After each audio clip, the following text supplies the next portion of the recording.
An idea born in unsettled times. We are going forward. America, the United States, is first in space. Becomes a feat of engineering excellence. The most complex machine ever built to bring humans to and from space. Roger, roll, Discovery. And eventually construct the next stop on the road to space exploration. We are on a true spaceship now. As 30 years of flight draw to a close, its legacy is one of unsurpassed achievement, tragedy overcome, and opportunity met.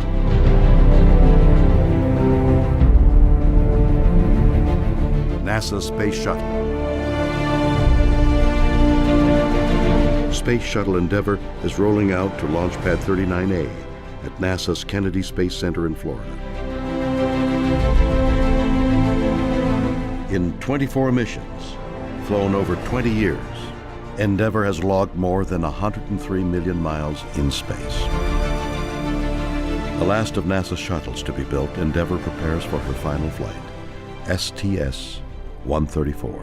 I marvel at when I see the space shuttle up close and personal, behind the panels where we have hardware, plumbing, black boxes, electronic devices, and that sort of thing. The workmanship that I see in this is astounding.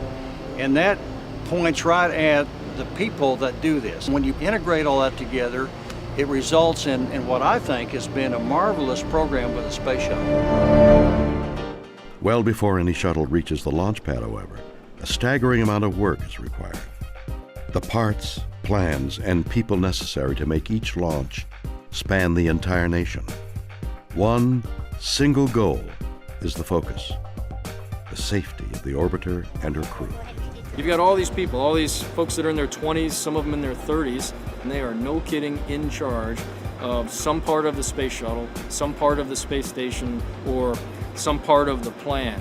And every one of those people absolutely believes that they are the one that makes the difference on getting those astronauts back down to the ground alive.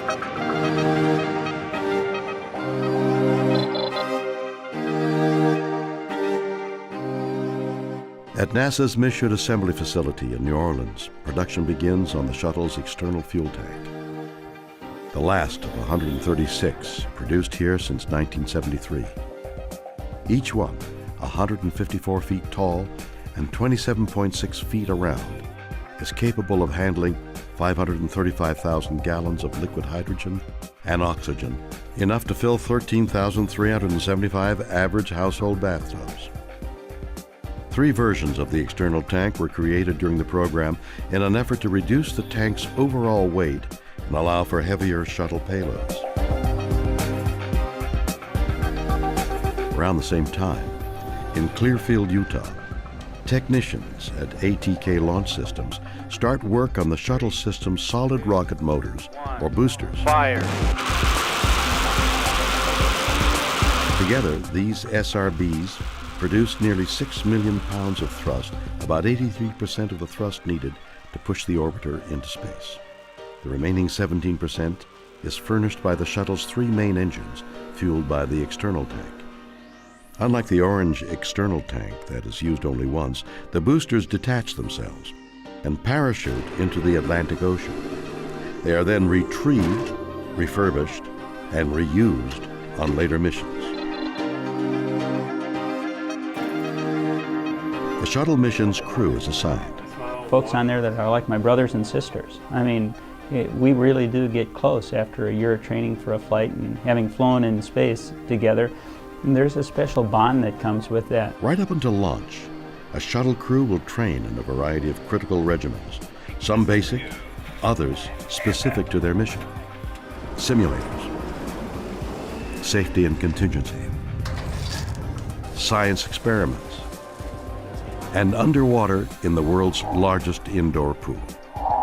STS-134 astronauts floating in actual spacesuits trained to work during extravehicular activities, or EVAs.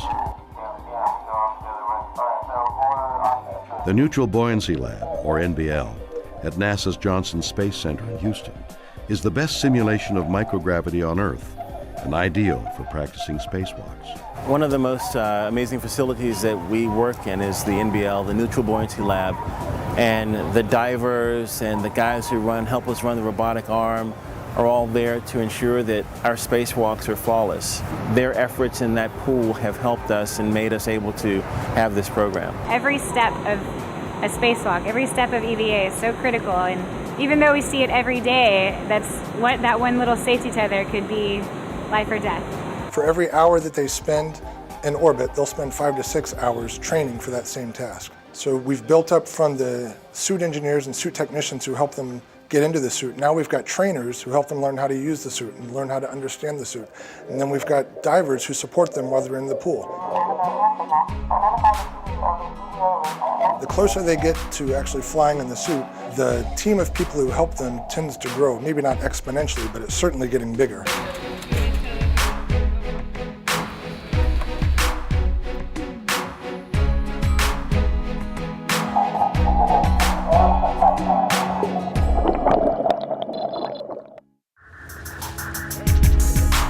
A 12-person crew has kept a week-long vigil, while the barge, carrying the ET, made the 900-mile trek from Louisiana to Florida's central east coast.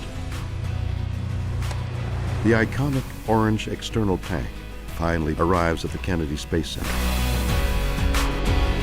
1 month later, the ET is mated to the solid rocket boosters to form the backbone of the stack.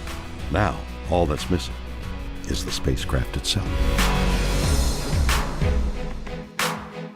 When an orbiter returns from a mission, processing for the next flight begins almost immediately. It's a task requiring no less than 650,000 hours of labor. This includes the removal of its 3 liquid fuel engines and their replacement by 3 from a previous mission.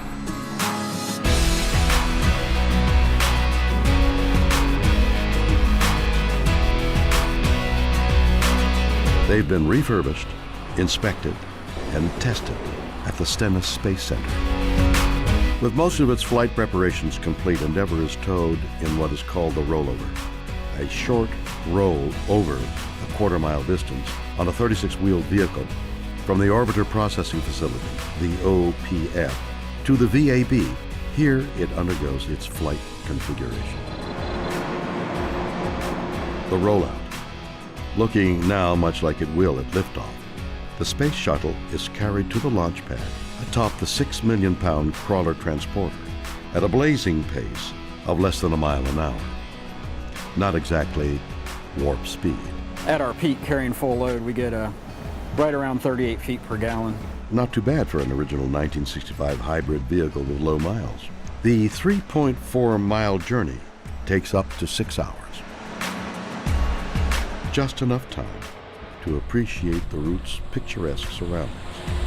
Kennedy Space Center is situated on a national wildlife refuge.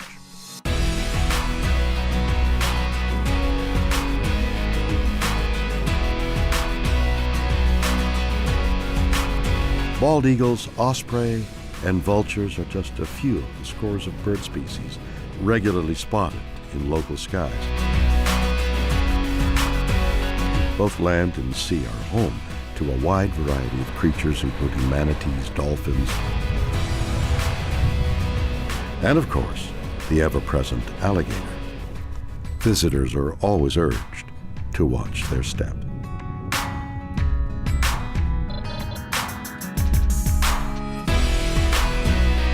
Now on the launch pad, the orbiter is ready to take on its main payload. Testing assures that the multi-ton cargo is secured and safely stowed in the payload bay before the technicians certify the orbiter is ready for launch. Flying T-38 aircraft from Ellington Field in Houston, the crew members arrive at Kennedy's Shuttle landing facility. But finally the day comes when you're there and you're getting ready to launch. And you go into launch countdown and it's like going up the hill on that roller coaster. It's full of expectation and you're both thrilled and terrified at the same time because anything could go wrong, but when it goes right, it's a thing of beauty. If there are no issues or concerns, technicians begin fueling the external tank with volatile liquid hydrogen and oxygen. The predominant emotion is pride. There's a tremendous sense of pride in all that not only that you do, but that your teammates do, that people in this very firing room do, and folks all across the country. This is Shuttle Launch Control, T-minus 9 minutes. At the T-minus 9 minute hold, the launch director leads one final pull. We finally come out of the hold at T-minus 9 minutes. I sit back and I watch my data, but I know that there are souls on board that ship whose lives are depending on the launch team to make the right decisions. It's, I don't think about that consciously, the decision-making authority and responsibility. I know it's there, but I do think consciously about the crews and the people we're about to put on top of a controlled explosion and get to orbit. This is the NTD conducting the launch status check. All stations verify ready to resume count and go for launch. OTC, OTC go. TVC, TVC go. ETC, ETC's go. LPS, LPS is go. Houston flight. Houston flight is go. After nearly 3 years, hundreds of thousands of hours logged by engineers, technicians, scientists, seamstresses, electricians, and other program workers across the globe. We have main engine start. 2, 1. Booster ignition. The shuttle makes its way skyward.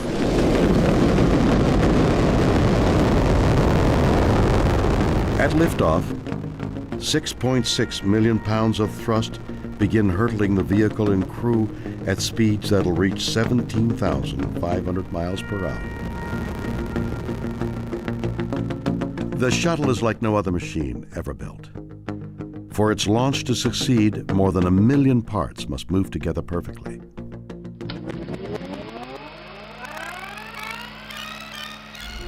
How this engineering marvel came to be is an amazing story that begins in the early 1970s. The Vietnam War is divisive and costly.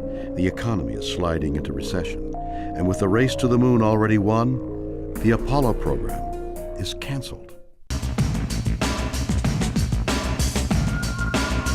A new mission is sought for NASA to send humans into space. But Mars, for many the next logical step on the path of exploration, is dismissed as too costly, a destination for a country preoccupied with events back on Earth. Instead, on January 5th, 1972, another destination is selected, low Earth orbit. As early as the mid-1960s, NASA had concluded that the technology was available to build and fly a reusable spacecraft. President Nixon really liked the idea and told the NASA administrator, go do it.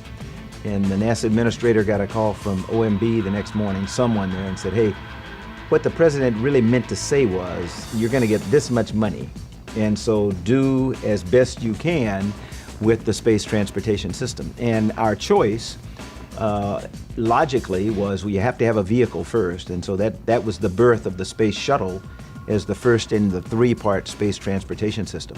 Many designs were considered. Often, they combined the best features of different concepts. At that time, they were looking at having jet engines on the shuttle for landing and for transporting it across the country. The idea of the lifting bodies was to bring astronauts home to a conventional runway landing.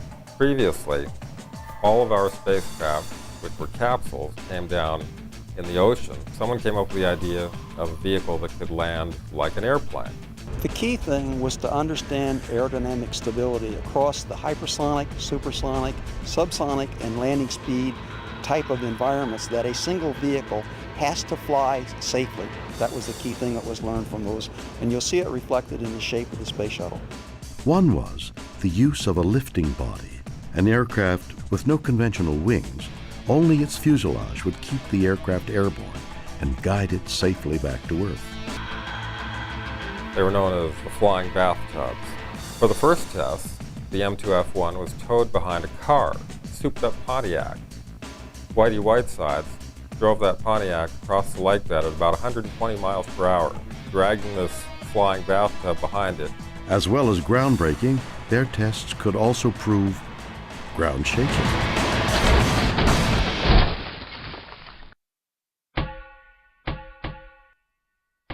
The X-24B, a lifting body with wings, was the first such craft to land on an actual runway, as all shuttles would eventually do. Early on, the space shuttle was going to have jet engines to return for a horizontal landing, much like an airliner. The X-15 had proven fairly specifically that they could make horizontal landings very accurately, unpowered, flying a steep glide slope, that they could do a horizontal, unpowered landing with the shuttle. As they tried to narrow its size, shape, and weight, engineers also considered how this new orbiter would be propelled safely out of the reach of Earth's gravity. At the Marshall Space Flight Center in Huntsville, home of the rockets that had sent every Mercury, Gemini, and Apollo astronaut into space, All engine running. Liftoff. We have a liftoff. design teams would devise the partially reusable propulsion system that would finally be adopted. The main engines were always something we paid very close attention to. Lots of moving parts, lots of high energy in very tight places, and very cold liquid on one side of a very small wall and very hot on the other side. When that thing finally lit off, for me, it just showed the power of a space shuttle main engine, and then there's 3 on the back of an orbiter, and then there's the 2 solid rocket motors. That was probably the spark that got me so interested in the space shuttle program in general, and what it took to actually get 1 engine to light, much less 3 and 2 boosters to take the shuttle to orbit. As for the orbiter, spiraling costs forced NASA to abandon equipping it with its own jet engines and escape pod. Originally, it was going to be an air-breathing airplane that would fly to space as a rocket and then come back to Earth.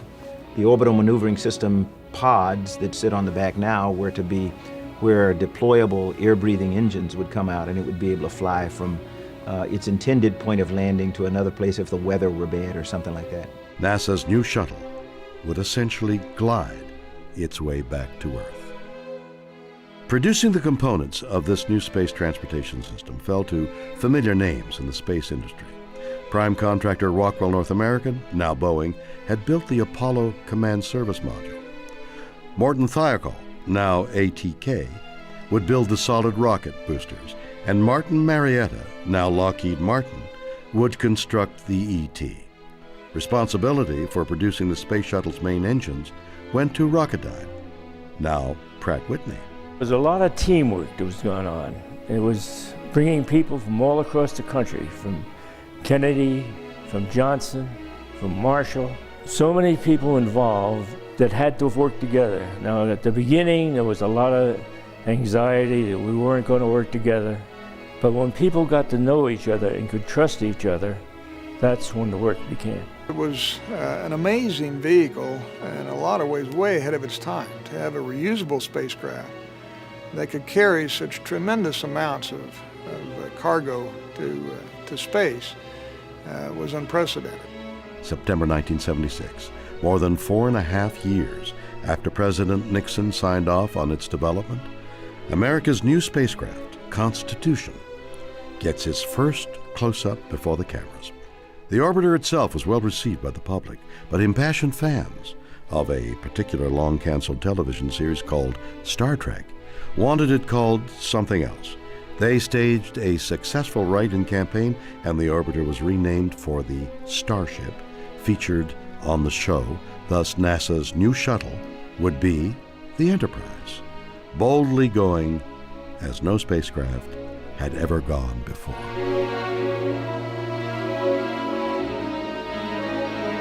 Whatever its name, this bird still needed to prove it could fly.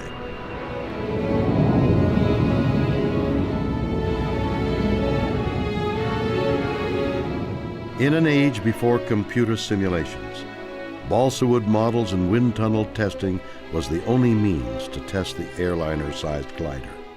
We put together a very aggressive flight test profile that consisted of data points continuously all the way down. There was not a matter of 10 seconds went by without another either pitch doublet or a rudder kick or an angle of attack sweep. The things that really turn on a test pilot to fly them as accurately as possible. August 12, 1977. On a crystal clear California morning, high above the Mojave Desert, 2 NASA test pilots ready for Enterprise's first flight. The plan was for Fred Hayes, Jr. and Gordon Fullerton to lift the orbiter off a modified 747, then land on a dry lake bed 15,000 feet below. The thing that we were most concerned about was if we were going to be able to get to a launch speed, if Fitz Fulton was going to be able to put the 747 into a slight dive so that we would have enough lift on the Enterprise to, when we did push the separation button, blow the bolts, to lift away from the airplane without hitting Fitz's tail. And of course, both of us were interested in that happening. The pilots on the 747, Fitz Fulton and Tom McMurtry, sit and wait for the command to release and steer their massive aircraft out from under Enterprise. There were still questions about was it going to actually happen as we expected from those simulations and the analysis and everything. There's a very loud thump when the shuttle separates. There was always a question, was the shuttle going to slide back and hit the tail of the 747? But we couldn't see that, but we could, after a few seconds, we could tell it didn't hit us. And so the chase called clear. Once we reached the 240 knots and Fitz called on speed, I think he really pushed some of the sensors he was looking at in order to let us get to there, and we appreciated that. But once we heard Fitz say on speed, I pushed the separation button and we just broke free. We had about 1.5 G's of lift. Honestly, that was probably the most exciting moment in the approach and landing test, to feel and be there when the shuttle separated from the 747. By all accounts, this first freefall test is a success. 5 weeks later, Enterprise is brought to 22,000 feet for her second freefall test. Pilots Joe Engel and Dick Truly have only 2 minutes to capture flight and maneuvering data before landing the aircraft again without any engines. It was a real team effort, and the challenge was for Dick Truly and I to fly that profile and fly those data points, those maneuvers, as precisely as possible to give them the best data possible. It was a test pilot's dream. A total of 16 taxi, captive, and drop tests confirm the soundness of the craft's design and green-lighted production of the first space-worthy orbiter.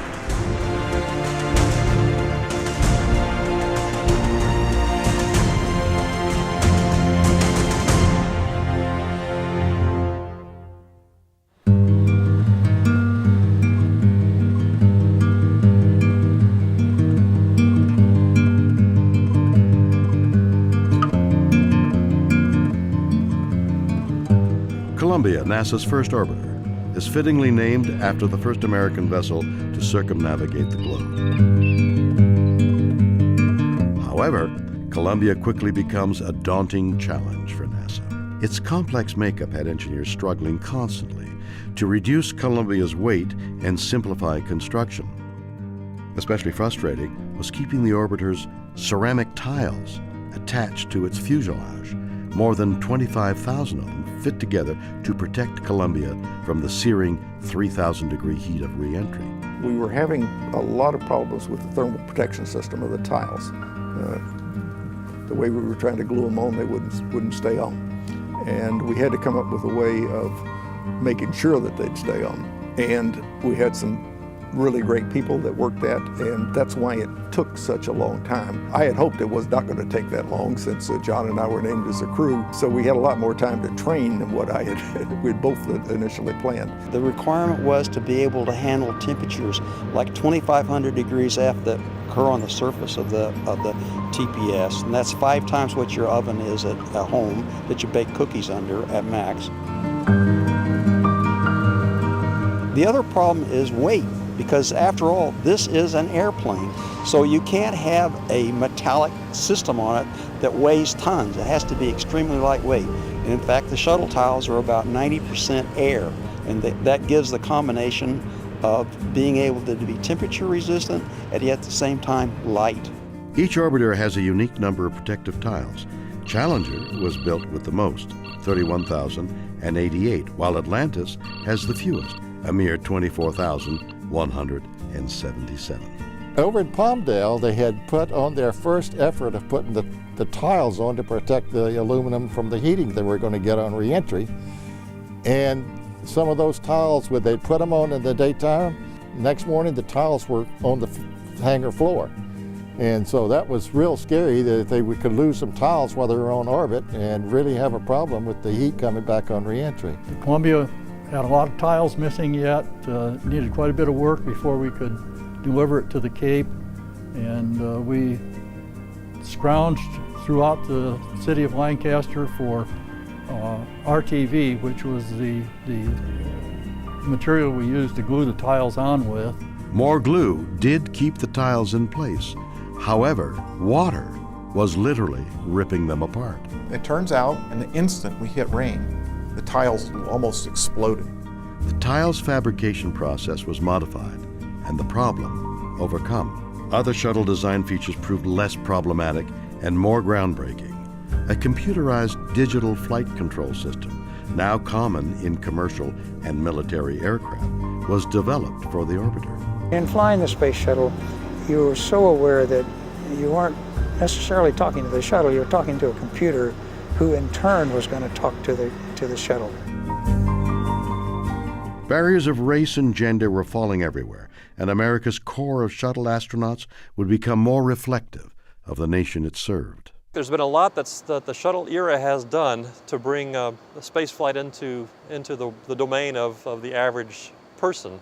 We know it's not just crew-cut white test pilots anymore. It's essentially the United Nations that flies on the space shuttles. It's people of every description that look very much like the rest of us. The astronaut selection process reflected a changing nation and a changing NASA. At the time, all the astronauts were military test pilots and there were no females, so it was kind of like one of those dreams that you hope will happen someday, but you didn't really think would. The NASA astronaut class of 1978, the largest in the agency's history, came from all walks of American life: physicists, meteorologists, fighter pilots, scientists, and for the first time, women and African Americans. When I came into the astronaut program in '78, there were 3 African Americans that came in at the same time, and it was the first time that NASA had hired African Americans. We had Fred Gregory, who was a test pilot, and then Ron McNair, who was a mission specialist, and I came in as a mission specialist.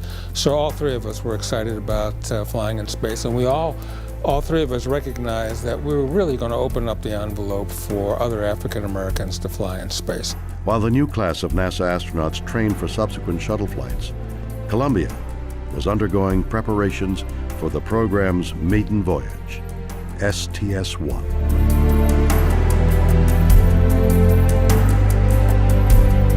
Veteran astronaut John Young, one of the 12 men to set foot on the moon, is in command. His pilot is first-time flyer Bob Crippen. To be sitting on board up there with my buddy John Young and get to experience the whole thing from ascent and being on orbit to flying re-entry, it was one of the high points of my career.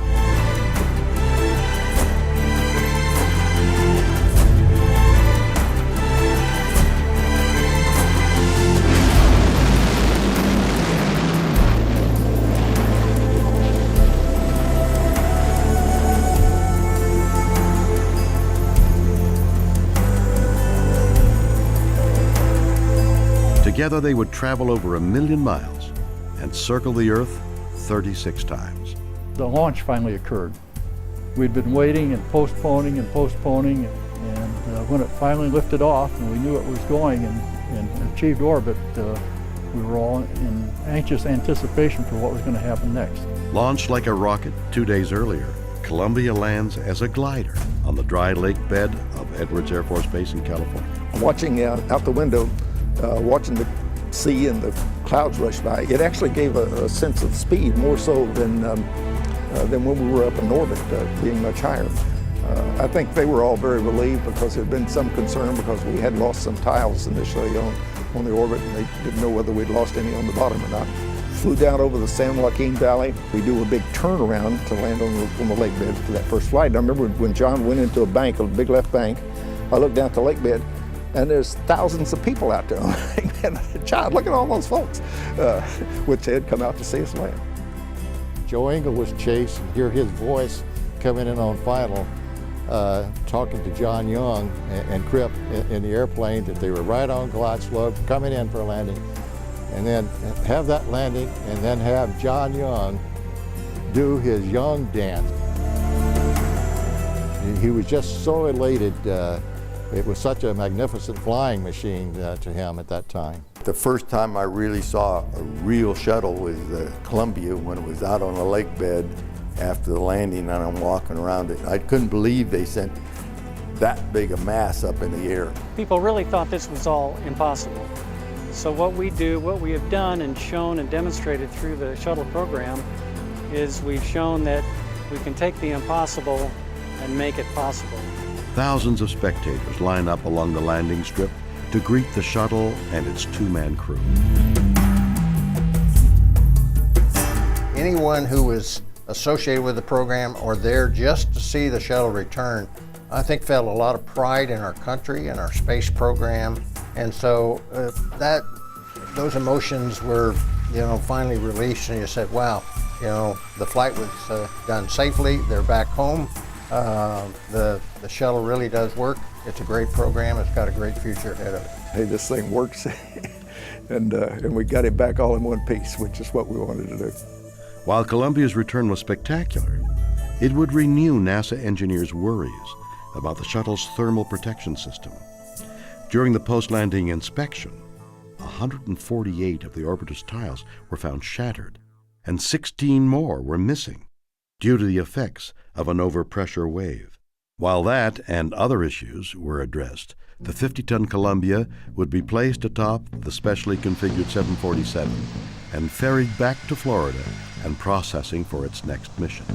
It's a massive enterprise. It's over 8 stories tall, sitting on the ground, and you never get over that site. It's really awesome. After the shuttle lands, there's a processing procedure for the shuttle. Post-flighting it, checking the tires, checking the struts, get the correct measurements. And then when the shuttle is ready to mate with the 747, we would tow underneath, and then they would lower the space shuttle down on the supports on top of the aircraft.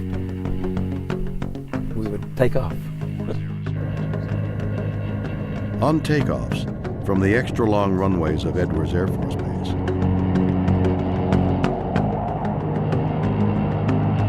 the shuttle carrier aircraft's crew of 4 would soon grow accustomed to the smell of burning rubber. That's the intense heat generated by their plane's spinning tires as they carried 2 massive aircraft at more than 100 miles an hour. The average range of a 747 is about 5,000 miles, but due to its weight, configuration, and special flight requirements, the SCA can travel only 1,000 miles at a time. A full turn in the jet can take several zip codes. 32.5. Switching up, thank you. Cruising at more than 250 miles per hour, the jumbo jet burns 40,000 pounds of fuel per hour. That's 130 pounds per mile, or the length of a football field per gallon. No wonder it has to make several stops before reaching Florida's east coast. We would get a spacecraft back, go over it again, be sure that we could reuse it, repair it where we had to do. It had never been done before. And so I think that's one of the marvelous things about the space shuttle was we found a way to turn this spacecraft around and use it again. Before the end of 1982, Columbia would fly 4 more missions. Liftoff of America's space shuttle, including STS-5, the first with a crew of more than 2 astronauts. Challenger, the second orbiter in the shuttle fleet, made her maiden flight on April 4th, 1983. and liftoff of the orbiter Challenger and the 6th flight of the space shuttle. STS-6 deployed a communications satellite and featured the first spacewalk of the Shuttle era. Just 2 months later, Shuttle Challenger was back in orbit, this time with the first American woman in space. Physicist Dr. Sally Ride was a member of Commander Bob Crippen's STS-7 crew that deployed Canadian and Indonesian satellites during the 6-day mission.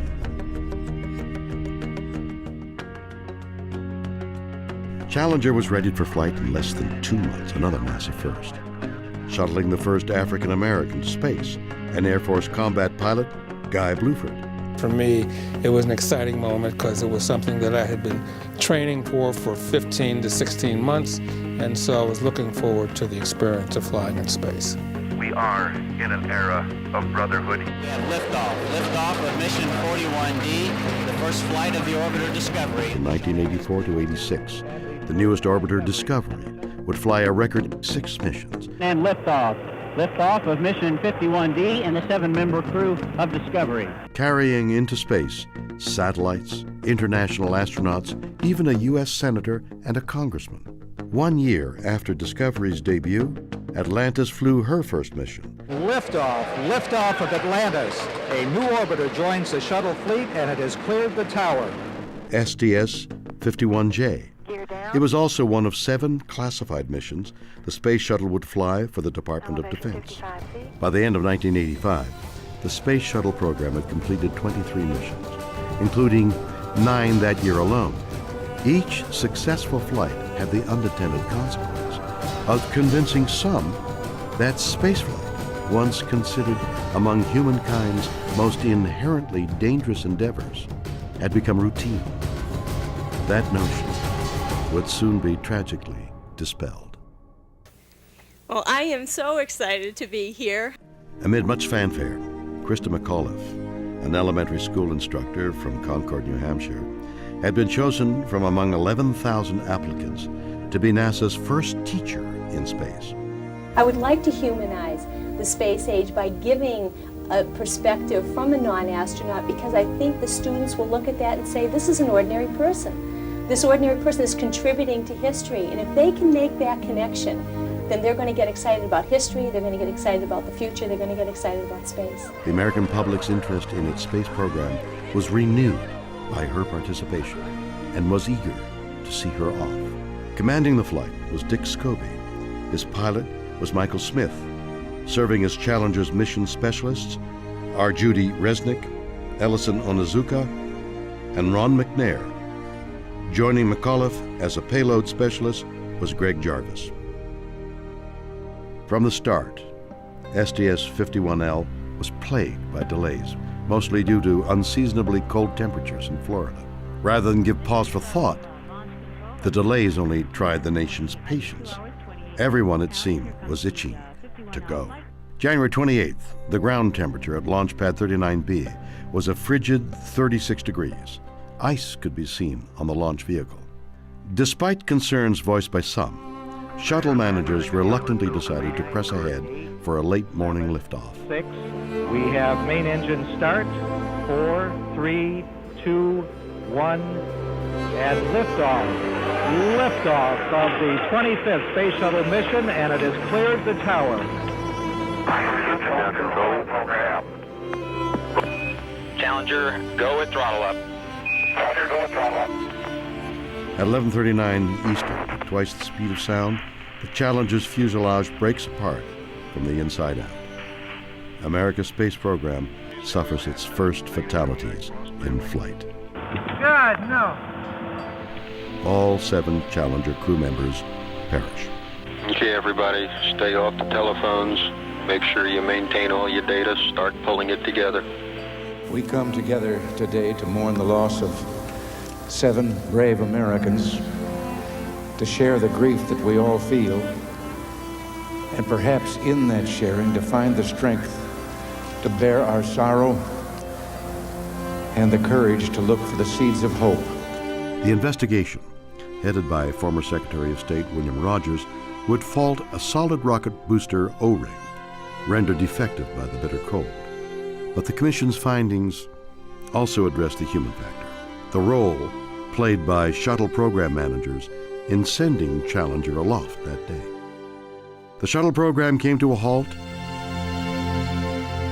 It took more than 2.5 years of arduous engineering analysis and painful soul-searching before a retooled and reborn shuttle would return to flight. Challenger was tough because it not only represented a breakdown in communications, but it represented everything that's wrong or wrong about an agency like we are, where segments of the agency weren't talking to each other and didn't know everything that we should know. We thought we knew where all the risks were and had them pretty well contained. The solid rocket boosters that caused the accident, obviously there was something that had slipped through. So we went back throughout the complete vehicle, all the systems, and did a complete review and trying to find any other things that we may have missed that may be lurking there. When things are really starting to look smooth and you're starting to get maybe overconfident in a way, then it's time for you to step back, think about what you're doing, go back and look, do some additional testing, and see if there's something that you really hadn't anticipated that is going on with your system. During a lot of that time, we got a lot of criticism that maybe the agency had lost its edge. There were folks inside the agency that started losing their confidence, thinking maybe we can't do this anymore. 2.5 years later, when we flew and then landed that flight, it showed that no, we really can overcome really, really large problems, really tough technical problems today, just like we could 10 years ago, 20 years ago, or 50 years ago. That was an important milestone.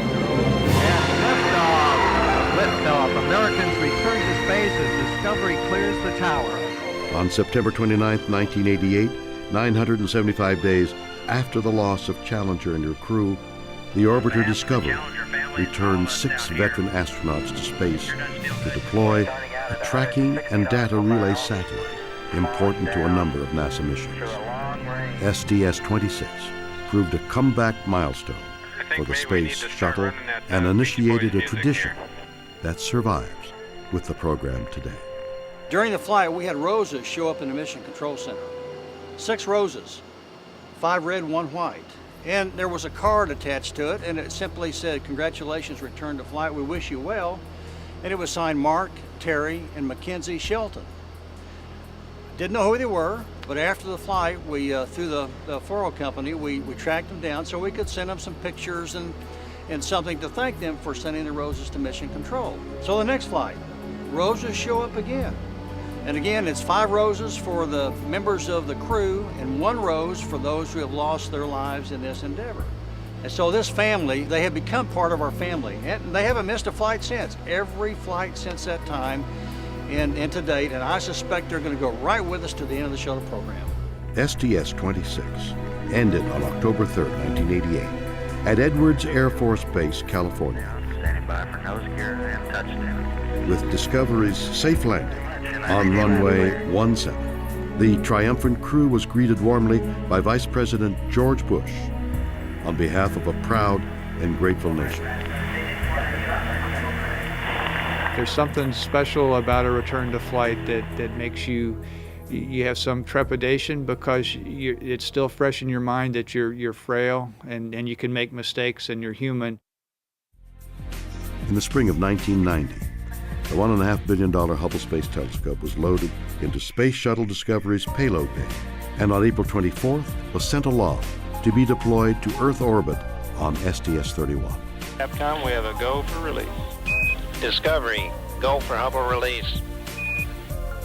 Okay, we have a go for release. As envisioned, Hubble would return never-before-seen images detailing our universe as it was millions upon millions of years before.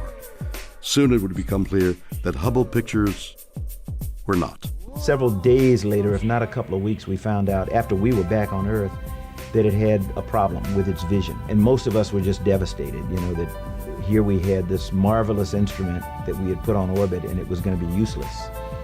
It turned out that it wasn't useless at all because even with its flaw, it was still a much better telescope than anything that we had, on Earth. A shuttle mission dedicated to the telescope's repair was planned. In essence, Hubble's nearsightedness would be corrected with a new pair of glasses.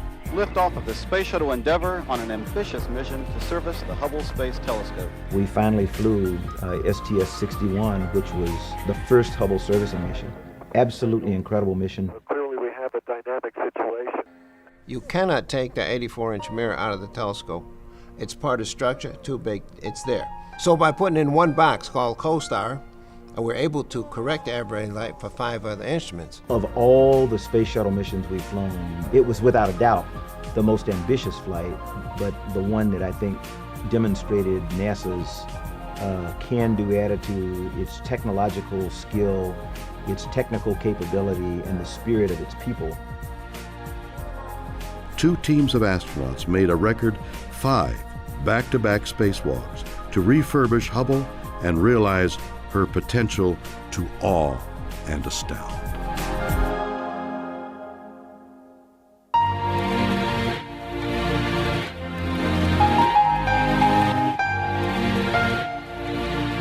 While Hubble's servicing missions were very important, the true gift of a maneuverable shuttle was soon realized in a very different rescue mission. Booster ignition and liftoff of the maiden voyage of Endeavour on a satellite rescue mission. Months earlier, in May of 1992, the 7 astronauts of STS-49 overcame initial setbacks to pluck the $180 million Intel Sat-6 communications satellite from an unusable orbit. It was going to be a very simple rendezvous, get close, bring the satellite down close and grapple it with the remote manipulator system. Everything that could go wrong went wrong. We got up there to capture it. The bar, we tapped the satellite with the bar, and the satellite started moving out of control. Get me in. Pitch me over. Into the arm. Watch the end of the arm. That's the singularity again. You're going to have to get out of there. It can be very difficult catching something like a tumbling satellite in space. The slightest touch or mistouch by the astronaut with the equipment, and you can send that satellite tumbling. Here, make sure that when you want me to yaw right, you say yaw right. Okay. Any other time right is just right. Yeah, that's what I'm doing. Better move. We're moving. And so it was very touch and go on that mission, actually. Commander Dan Brandenstein and pilot Kevin Chilton are preparing for the upcoming terminal initiate burn. After several days of failed attempts with Endeavour's remote arm, Commander Dan Brandenstein literally tries a new approach. Yeah, real easy, guys, real easy. Don't bring us any closer, Dan. Okay, I'm stopping it. At Endeavour's helm, Brandenstein delicately maneuvers the orbiter up to the 4.5-ton Intel Sat-6. The satellite is rolling out of control in 3 different axes at once, and you could actually fly the shuttle and fly this maneuver around and keep it aligned with it. It's got to be the neutral point right here. 3 people grabbed 18,000 pounds. Aware that any miscue could endanger not only the satellite but also the ride home, spacewalkers Pierre Thuot, Tom Akers, and Rick Heeb reach out and secure the satellite by hand. Okay, wait. Let's do it. Got it. Easy. Give it some time. Give it time. All got a good grip? Yes, sir. Houston, I think we got a satellite. Yeah, nice job, guys. Intel Sat-6 is released from the cargo bay with a new mini-rocket motor for a gentle push to its proper orbit, where it remains today, fully functional. And as the shuttle program matured, so it seemed did relationships between the world's spacefaring nations. On STS-47, the 50th Space Shuttle mission saw the orbiter Endeavour back in space on September 12, 1992. The mission was a cooperative space lab venture between Japan and the United States that brought the first Japanese astronaut into orbit as a member of the 7-person shuttle crew. The Space Shuttle has launched people from different nations around this world that used to feel they could never, ever work together. And it has ushered us from the Cold War to this really cooperative space program that we have with our international partners, including the former Soviet Union. Regardless of what language you speak and love space. And that's pretty cool. We have a lot in common with engineers and scientists around the world, and that's kind of fun to work in a program like this. On February 3rd, 1995, Eileen Collins, the first woman to pilot a shuttle, was at the helm as Discovery gave the U.S. its first up-close look at the Mir space station. Collins flew the shuttle through a series of intricate maneuvers, approaching within 37 feet of the Russian spacecraft, and later performing a fly-around by hand.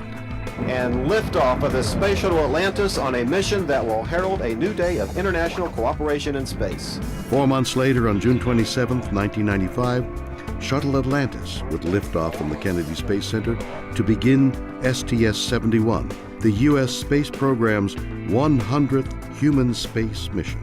It would take 2 more days before Atlantis caught up with and performed the first shuttle docking with the Mir space station. Houston, Atlantis, we have captured.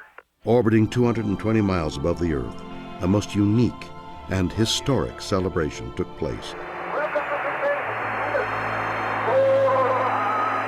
As the Mir space station welcomed its first American guests, cosmonauts and astronauts together broke figurative bread, tortillas and fruit to be exact, in a renewed spirit of cooperation. Together, Shuttle and Mir formed the largest flying spacecraft the world had yet to see. It tipped the scales at 250 metric tons, more than 500,000 pounds. Between 1994 and 98, the Shuttle Mir program would involve 11 shuttle missions, including in 1996 STS-76, which began a continuous U.S. presence aboard the Russian space station with a visit by Atlantis. Barely fluent in Russian, astronaut Shannon Lucid, a biochemist, embarked upon a mission that would dramatically enhance our understanding of life in space. When she finally landed at Edwards Air Force Base on Shuttle Atlantis, she held the female space endurance record for spending 188 days in orbit. A hero's welcome was in store.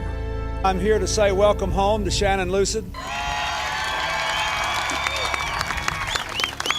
By the time Shuttle Mir ended with STS-91, 7 American astronauts had completed extended stays aboard the Russian space station. Tatiana Mativa, who I became very good friends with, and I remember us sitting in Red Square having dinner together with a full moon, and remembering when I was a child all those parades, those May Day parades with the tanks going by, and here we were sitting there having a nice dinner under the full moon and with a lot of friendship. So it just goes to show how space can unite people, and that's I think one of the biggest benefits.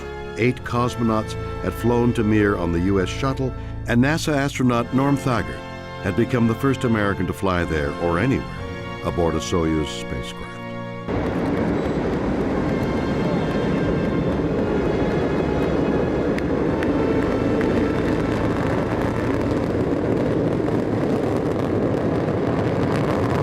In 2001, 15 years after its commissioning, Mir would be abandoned to break up and burn in Earth's atmosphere.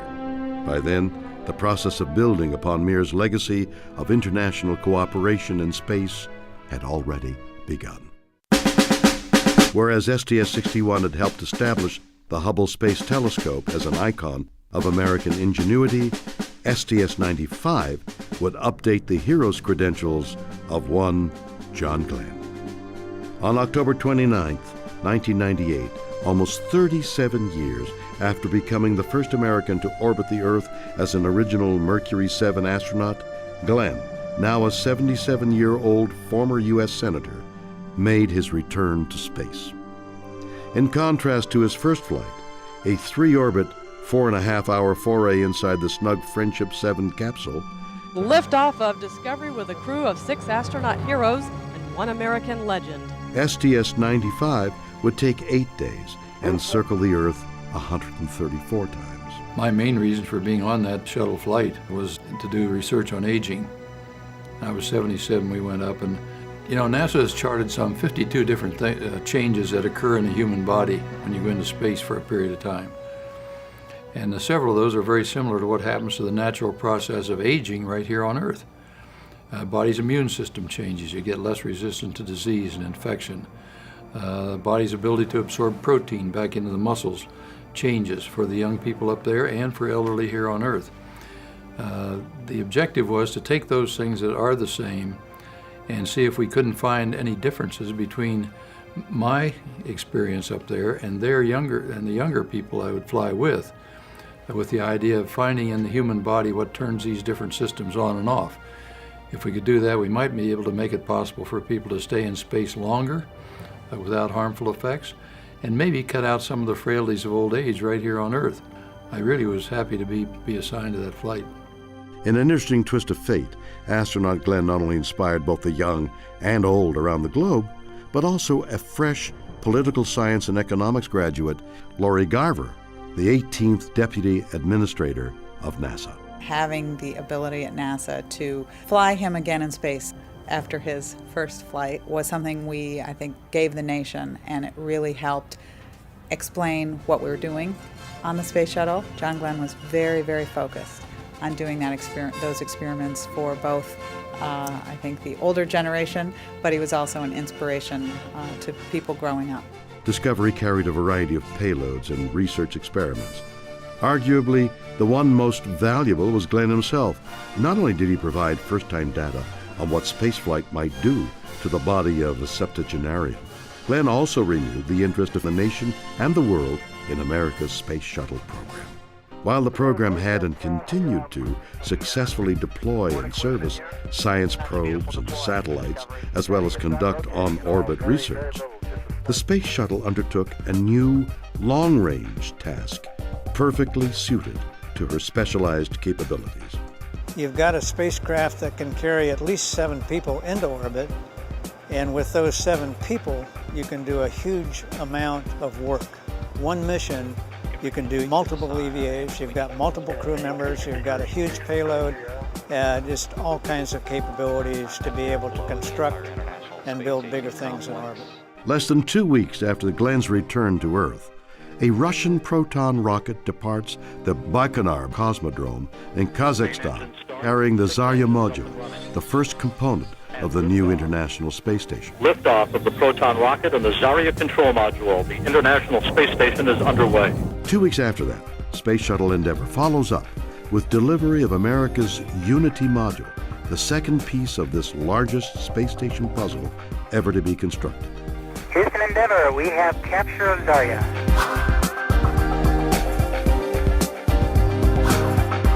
Not until July 2000 will the Russian Zvezda module be added, finally allowing for 2 Russian cosmonauts and their American Expedition 1 commander, Bill Shepard, to journey aboard a Soyuz spacecraft to the International Space Station and begin humankind's continuous extraterrestrial presence. Across the world, people are very, very interested in and delighted by the International Space Station and the science that has taken place there. Since only an orbiter's payload bay could hold the station's largest components, the multi-year, multi-mission building, outfitting, and servicing of the ISS with cargo and crew would become primarily a job for the shuttle. Amid these dynamic station-building missions, one seemingly simple and relatively uncomplicated flight would prove problematic and threaten the very future of America's human spaceflight program.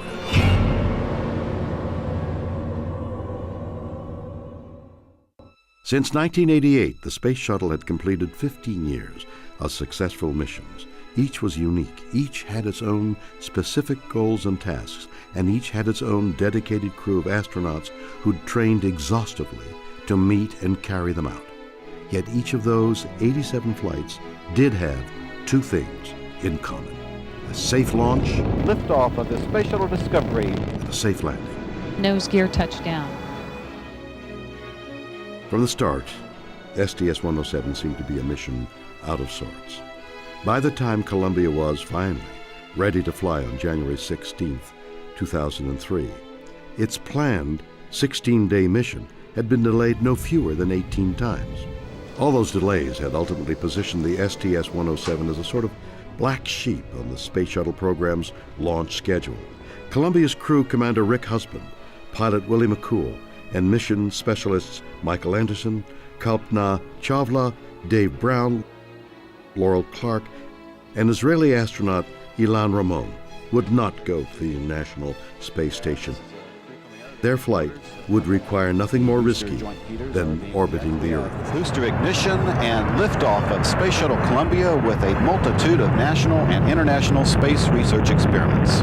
82 seconds after launch, what was later described as a suitcase-sized chunk of frozen foam insulation breaks off Columbia's external tank and strikes the leading edge of the orbiter's left wing. Roger, roll, Columbia. A routine same-day video review of the launch would reveal nothing unusual. However, higher resolution tracking camera film processed overnight and reviewed on flight day 2 by the mission's ascent team showed otherwise.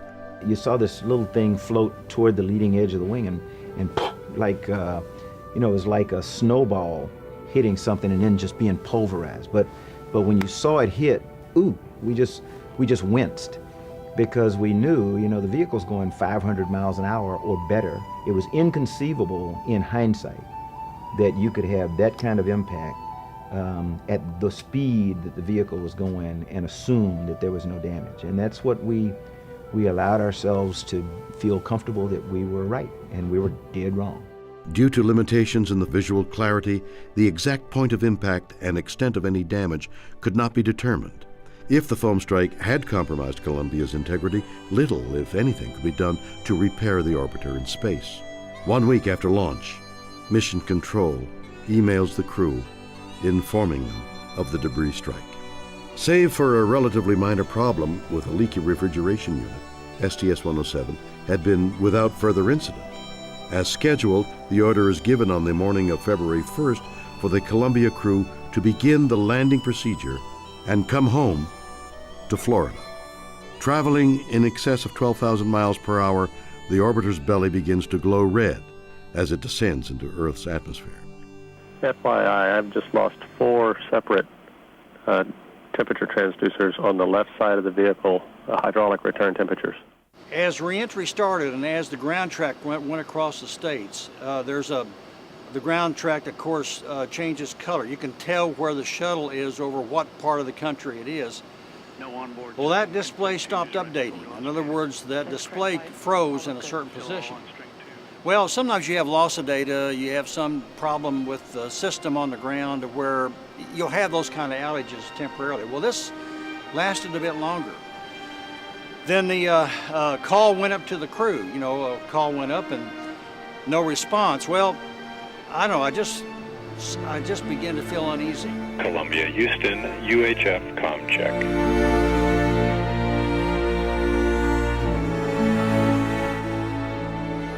At speeds above Mach 20, the stress becomes too much for the orbiter. We do not have any valid data at this time. The suitcase-sized chunk of foam had indeed punched a bowling ball-sized hole in the leading edge of Columbia's left wing. Within seconds, internal temperatures spike, signaling the cascade of structural disintegration. Only 16 minutes from home, Space Shuttle Columbia breaks apart in the skies over East Texas. All 7 crew members are lost. GC flight. Flight GC, lock the doors. Copy. And at that moment, I knew we lost him.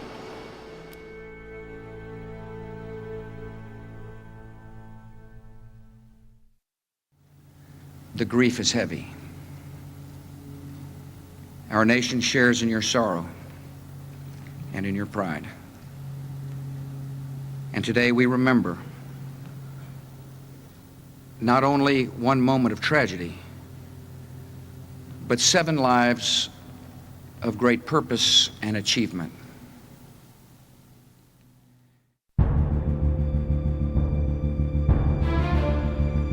Within days, hundreds of professionals from federal and state agencies across the country arrive in East Texas. They are joined by local volunteers to help NASA recover and catalog debris from Columbia in the hopes of, literally, piecing together an answer to the accident's cause. This is one of the many obstacles investigators are up against.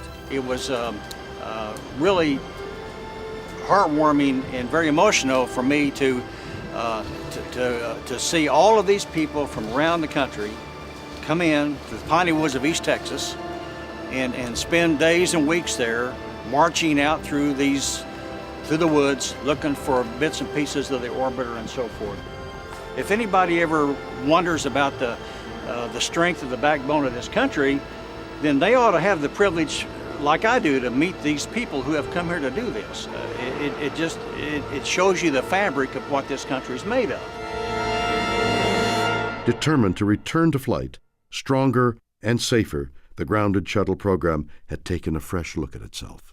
During my watch, we lost the Columbia crew, and clearly as a flight director back in Challenger, we lost that crew. I think about those every day. Every day I come to work. I need to be very vigilant. I need to pay attention, and I need the people that work for us in this business to pay attention to what they're doing, because this is hard stuff that we do. It's very dangerous. We have not figured out a way to do a beam me up Scotty. Right now it takes a lot of hydrocarbons moving at very high speeds through fuel pumps at very high temperatures, high pressures to get into space, and it takes a tremendous amount of effort to get out of space back in the atmosphere and get home. I was sent out to David Brown's parents' home. I'll never forget this moment when Judge Brown looked at me and said, "Leland, my son is gone. There is nothing you can do to bring him back. But the biggest tragedy would be if you don't continue to fly and carry on his legacy." Each of the remaining 3 orbiters was pulled apart and refurbished. New capabilities were devised for the crew and mission controllers to assess and repair damage while on orbit. Processes and procedures were also re-examined and reinvigorated. Crew safety would never again be taken for granted. Nearly 2.5 years would pass before the nation would see another orbiter poised for launch from the Kennedy Space Center. By the time that we fly the flight, it's something that it feels like we have flown many times. So if things don't go well, it becomes very, very natural for us to know at certain points during the mission, if this doesn't go well or if this significant system breaks or we have this type of emergency, what's the most important thing we need to do now, because we've been rehearsing it. And it makes it look really easy. You don't really get the full effect of how much real preparation, how much real studying went into making it look that easy. Of all the changes accompanying the shuttle's return to flight, none was more significant than the one announced in early 2004 at NASA headquarters by President Bush. Our first goal is to complete the International Space Station by 2010. We will finish what we have started. We will meet our obligations to our 15 international partners on this project. The shuttle's chief purpose over the next several years will be to help finish assembly of the International Space Station. In 2010, the Space Shuttle, after nearly 30 years of duty, will be retired from service. Even though each shuttle was designed to fly 100 missions, the Columbia Accident Investigation Board called the shuttle an aging spacecraft, with the odds of losing another orbiter and crew increasing with each subsequent flight. NASA's human spaceflight program was faced with several basic challenges, including coming up with a successor to the shuttle fleet. However, with an impending cancellation of the shuttle program looming, shuttle managers recommitted themselves to the paramount task of safely completing the International Space Station. It would become the program's mantra, to be repeated over and over again, not only to the media but also for every worker in the shuttle program. No launch schedule was too tight and no mission too important to be rushed. We ought to treat every flight, in a sense, as a return to flight. This is truly a test program. We go back, we make sure everything is right, we double check, and then we go commit in a flight readiness review that we're actually ready to go fly. On July 26, 2005, Discovery gets the shuttle program flying again. This is shuttle launch control at T-minus 3 hours as our pilot, flight engineer. We're now into the suit-up room.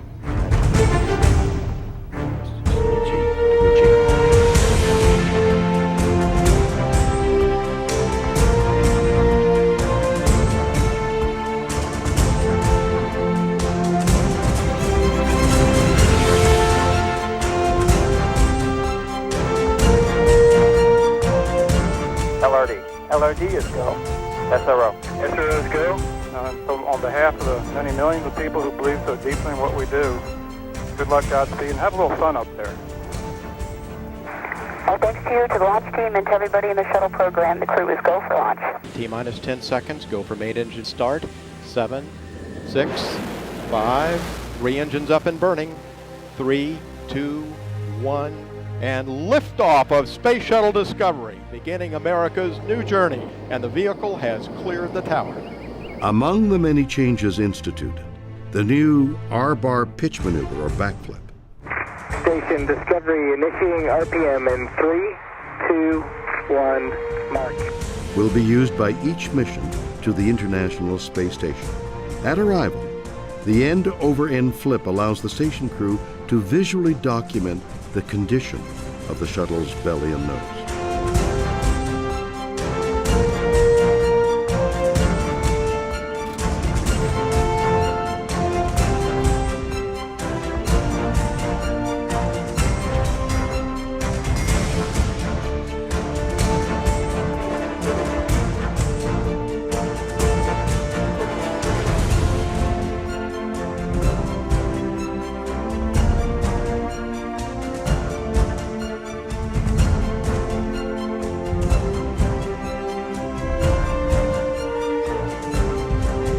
Discovery and the STS-114 crew safely began the final phase of the shuttle program's historic journey with a smooth pre-dawn landing on August 9, 2005 at the Edwards Air Force Base, California. Stevie Ray, Soichi, Andy, Vegas, Charlie, Wendy, and Eileen, welcome home, friends. With this practically rebuilt space transportation system, each remaining shuttle mission would be safer than the one before, and its final flight, the safest. It's almost like we've had kind of 3 different space shuttle programs. First 10 years, we're off learning how to fly the thing, deploying satellites and flying laboratories in the back. Next 10 years, we're doing more of that, and we're going out on more and more spacewalks, and we fly up to the Mir space station.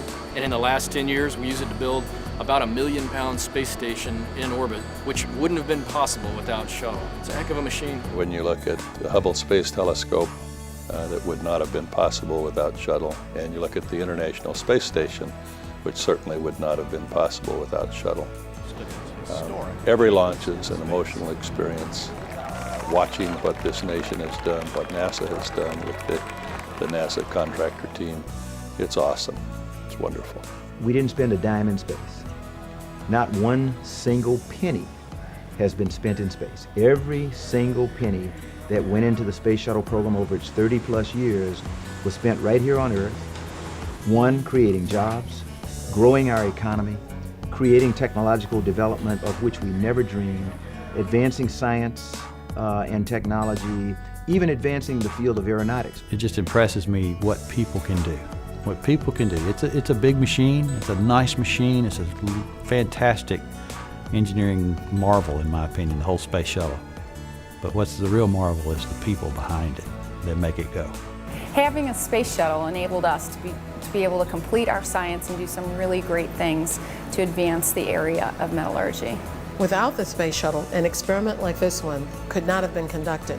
The shuttle is very important for us to learn and be able to conduct long period experiments. Out of the 50 states, 48 of them have vendors that provide parts or equipment to the space shuttle program. So it's a vast cross-section of America that makes the American space program what it is. Change is inevitable. As much as people don't like change, it's the only thing that's constant in our lives. And we have to change, we have to transition from shuttle to a new future, which we're going to define, which can be even better.